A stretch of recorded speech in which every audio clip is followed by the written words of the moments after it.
মণিপুর নামের একটা গ্রাম ছিল, যেখানকার লোকেরা খুবই পেছনে ছিল আর একদম শান্ত জীবন কাটাচ্ছিল।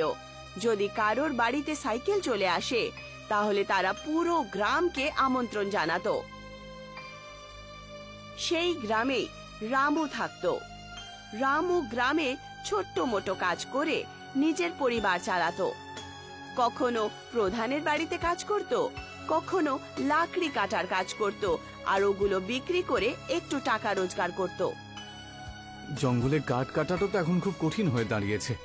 জানি না কোন জানোয়ার কখন সামনে চলে আসবে, সবসময় ভয়ে থাকি আমি। রামু কিছু লাকড়ি কেটে সেগুলো বিক্রি করতে বাজারে চলে যায়। আরে এসো রামু এসো, আমি তো তোমার জন্যই অপেক্ষা করছিলাম বটে।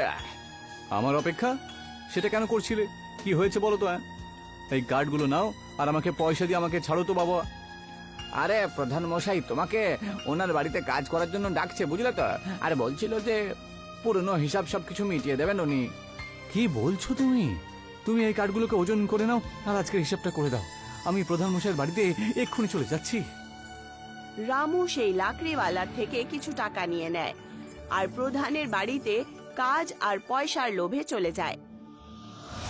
তক্ষুনি প্রধান নিজের মুন্সির সাথে কথা বলছিল। এই গ্রামের লোকজনের গোলাম করা খুব সহজ, বুঝলে? কি করতে হবে? ওদেরকে সবসময় অসুবিধে ফেলে দিতে হবে। ওদেরকে খুশিতে থাকতে দিলে চলবে না, কারণ ওরা যদি খুশিতে থাকে তাহলে আর কিসের গোলাম হলো? আরে গোলাম তো সেই হতে পারে যে বিষণ্ণতায় থাকে, যে দুঃখী থাকে। একদম ঠিক কথা বলেছেন প্রধান মশাই আপনি। সেই জন্যই তো আপনার সামনে বেশিরভাগ চাকর টাকর তো পোপো করে ঘুরে বেড়ায়। ওদের সবার কথা দূরে দাঁড়িয়ে থাকা রামু খুব মন দিয়ে শুনে নেয় আর মনে মনে ভাবতে শুরু করে। এদের মনের মধ্যে কত পাপ ঢুকে রয়েছে। সমস্ত গ্রামকে এত গোলাম ভাবেও। এর কাছে যদি কেউ সাহায্য চাইতে আসে তাহলে সে তো একটা মূর্খ হবে, তাই না? রামু প্রধানের কাছে গিয়ে বলে ওঠে, দেশ তো কবে স্বাধীন হয়ে গেছে প্রধান মশাই, তবে আপনাদের মতন প্রধান আর মুন্সিরাই যে গোলামি আর এরকম নোংরা জঘন্য চিন্তাধারা রাখে, যে গরিব মানুষকে গোলাম মনে করে, সাধারণ মানুষকে মূর্খ আর সৎ মানুষকে বোকা, তাই না? তোমার মাথা ঠিক আছে তো রামু? এসব কি বলছো? তোমার এত সাহস যে তুমি এই সব কিছু আমার সামনে দাঁড়িয়ে বলছো? বড় মুখে ছোট কথা প্রধান মশাই। যাই হোক, আপনি বলুন, আপনি আমায় খোঁজ করছিলেন তাই না? বাজারে কোনো কাজ ছিল? আজকে আমার ছেলের জন্মদিন।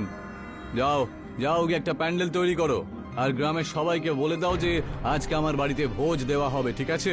আর তার সাথে যে হালুয়াই আসতে চলেছে তাতে সাহায্য করো তুমি। আগে প্রধান মশাই, আর আগের মাসেও তো একটা পয়সা বাকি রয়েছে তাই না? তার একটু খেয়াল রাখবেন, ঠিক আছে? তোমার হিসেব আমি একটু পরেই দিয়ে দিচ্ছি, ঠিক আছে? আগে গিয়ে সমস্ত কাজ করে নাও। আমন্ত্রণের পুরো তৈয়ারি যেন রামুর হাতেই ছিল। সে গ্রামের প্রত্যেক বাড়িতে আমন্ত্রণ দেওয়া থেকে সমস্ত কাজ করে নেয়। এসো সবাই পেট ভরে খেয়ে নাও। খাবার খুব সুস্বাদু হয়েছে বটে। খাবারে অনেক কিছু শক্তি রয়েছে। নিজের নিজের ওজন বাড়িয়ে চলে যাও। সত্যি খুব ভালো ব্যবস্থা করেছে বটে। দারুণ লাগলো খাবারগুলো খেয়ে, কিন্তু যেখানে রামুর হাত একবার লেগে যায় সেখানে এমনই মজা হয়, তাই না? ঠিক বলেছো তুমি। রামুর হাতে যেন জাদু রয়েছে। যেই খাবারই তৈরি হয় সেটা রামুর হাত দিতেই খাবার খুবই সুস্বাদু আর ভালো হয়ে যায়। পুরো গ্রাম খুব ভালো করে আমন্ত্রণে খাবার খায় আর সবাই রামুর খুব প্রশংসা করে। কিন্তু প্রধান আর তার ছেলের এই কথাটা একেবারেই পছন্দ হয় না।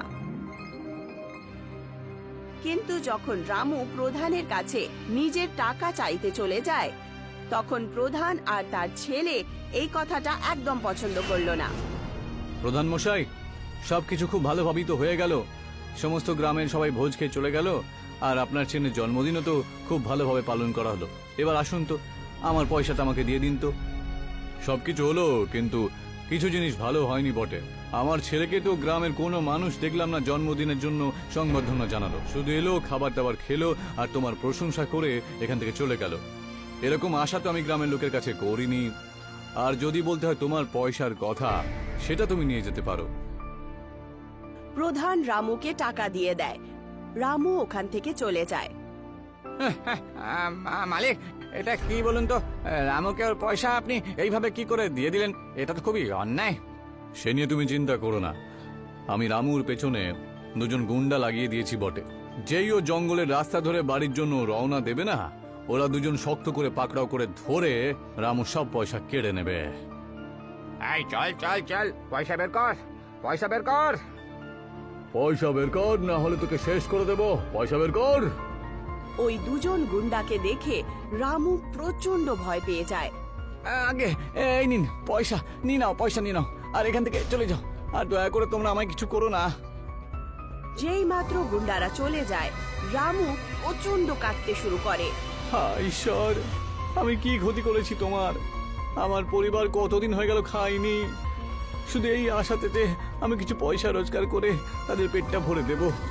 আমি তো বেশি কিছু চাইও নি তোমার থেকে, যে আমার থেকে এত অন্যায় করাচ্ছেন আপনি।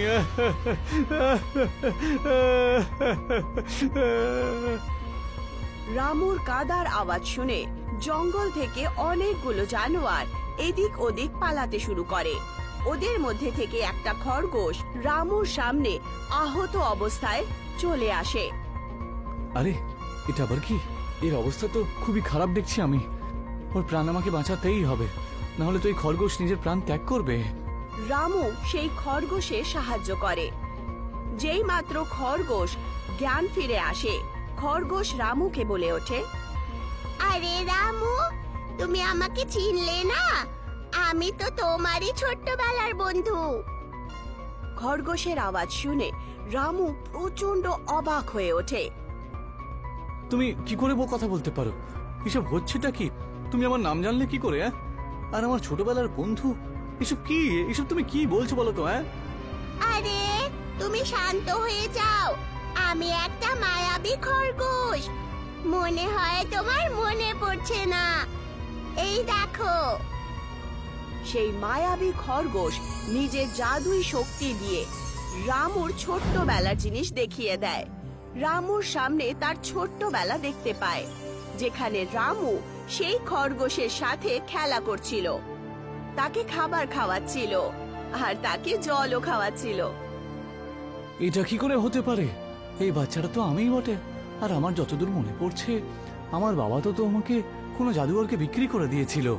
তুমি ঠিক বলেছো, সেই জাদুঘরের সাহায্যেই আমি আজ মায়াবী খরগোশ হয়ে গেছি আর এই জঙ্গলেই থাকি।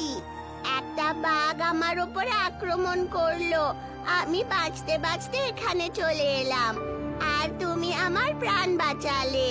এখন তুমি আমার কাছ থেকে যে কোনো দুটো জিনিস চাইতে পারো, আমি সেটা নিশ্চয়ই পূরণ করব। তোমার কাছ থেকে কিছু লাগবে না আমার। তুমি এখান থেকে চলে যাও আর আমাকে একা থাকতে দাও তো, আর কিছু না। রামুকে হতাশ আর অস্থির দেখে খরগোশ নিজের জাদুই শক্তি দিয়ে সেই জায়গাতেই একটা ফুচকার গাছ বানিয়ে দেয়। এটা আবার কি? একটা ফুচকার গাছ? এটা তুমি কেন করলে? তুমি নিজের ফুচকা বিক্রি করে নিজের সংসার চালিও। এই ফুচকার গাছ থেকে পুরি নিয়ে সামনেওয়ালা কুয়া থেকে জল নিয়ে তুমি সেটা বিক্রি করো, এতে তোমার আমদানিও হবে আর আমার বরদানও পূরণ হয়ে যাবে। সেই মায়াবী খরগোশের সাহায্যের কারণে রামু প্রচন্ড খুশি হয়ে ওঠে আর খুশির চোটে চোখ দিয়ে জল বেরিয়ে আসে। ধন্যবাদ বন্ধু, ছোটবেলায় যে উপকার করেছিলাম তুমি এখনো মনে রেখেছো। অনেক ধন্যবাদ। আমি এই ফুচকাগুলোকে বিক্রি করে নিজের সংসারটা ভালো করে চালাতে পারবো। আর দ্বিতীয় দিন থেকে ঠিক সেরকমটাই হলো। রামু সেই ফুচকার গাছ থেকে অনেকগুলো ফুচকা নিয়ে নেয় আর পাশের কুয়ো থেকে টক ঝাল জলও নিয়ে নেয় আর সেগুলোকে একটা ঠেলাতে বিক্রি করতে শুরু করে। রামু দাদা, এক প্লেট ফুচকা দাও তো আমাকে। তোমার হাতে তো জাদু রয়েছে, জাদু।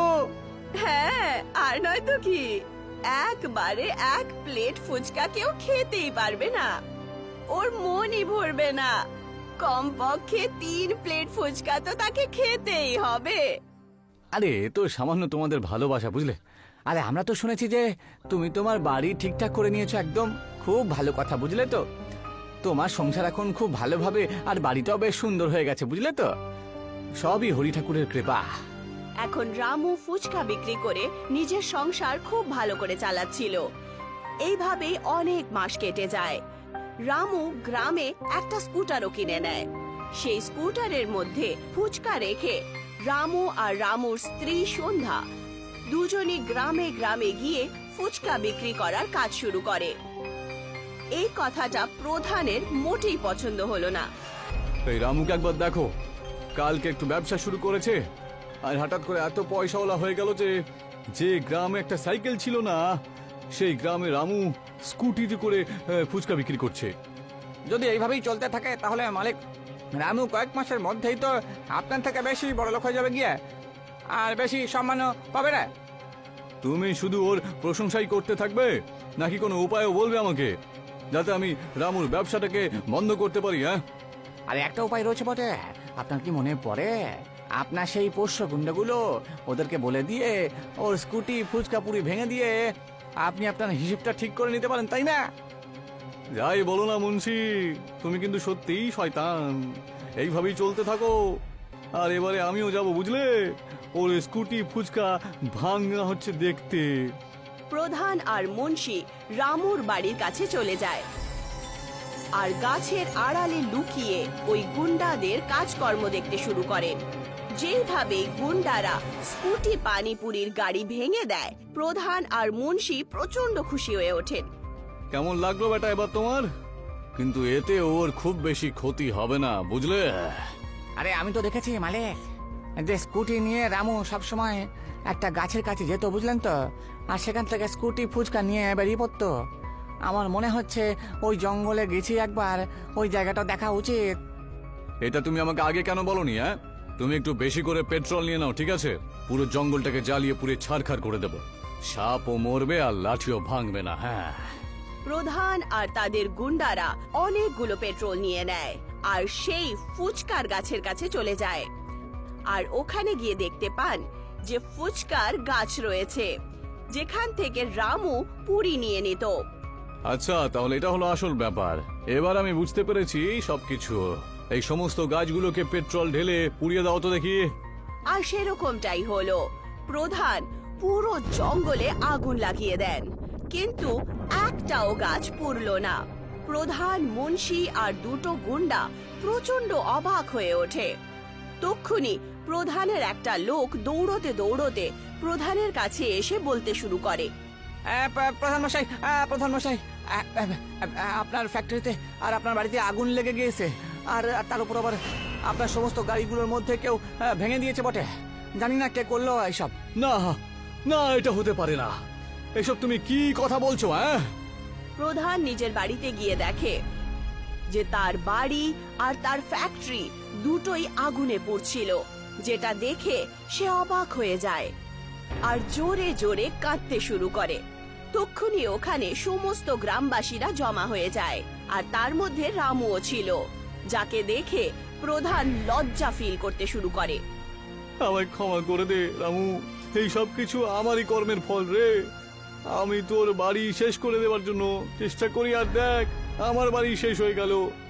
আমি যা করেছি তাতে আমার খুব লজ্জা লাগছে, আমায় ক্ষমা করে দাও। আপনি আপনার ভুল বুঝতে পেরে গেছেন তো আমার কাছে তো এটাই যথেষ্ট প্রধান মশাই। আপনি চিন্তা করবেন না, সবকিছু আবার ঠিক হয়ে যাবে। ততদিন পর্যন্ত আপনি আপনার পরিবারকে নিয়ে আমার বাড়িতে থাকতেই পারেন। আর ফ্যাক্টরির কথা যদি বলতেই হয়, তাহলে ইন্স্যুরেন্স দিয়ে তো আপনি ফ্যাক্টরির পয়সা পেয়েই যাবেন। প্রধান রামুকে সমস্ত কথা বলে দেন আর রামুর কাছে ক্ষমাও চেয়ে নেয়। আর এইভাবেই রামু আবার নিজের স্কুটিতে ফুচকা বিক্রি করা শুরু করে দেয়, আর পুরো গ্রামে চর্চিত হয়ে ওঠে। প্রধান আর মুন্সি ভালোর রাস্তা খুঁজে পান, আর ওরা নিজের জীবন ভালো করে কাটান।